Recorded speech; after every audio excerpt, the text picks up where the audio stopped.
е гората, заплакала и тревата, че синовете й си отиват, по чужди друми се разпиляват. Оставиха бащино огнище, оставиха майчина сълза, в сърцето празно пепелище, в очите горчива тъга. Ой, Българио, майко мила, защо си тъй наскърбена? От гайди и писък се извива, душата ти е наранена.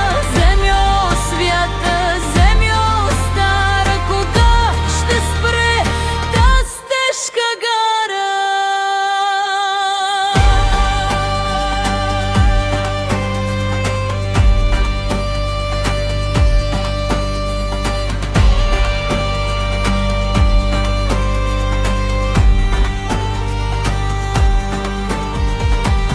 Провикнал се старият Балкан, върнете се, чеда мои тук, че камъкът си тежи на мястото, а коренът не никне по чужд плуг.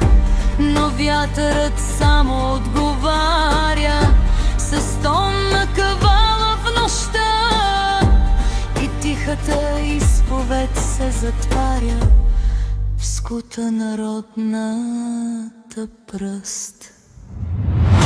Ой, България!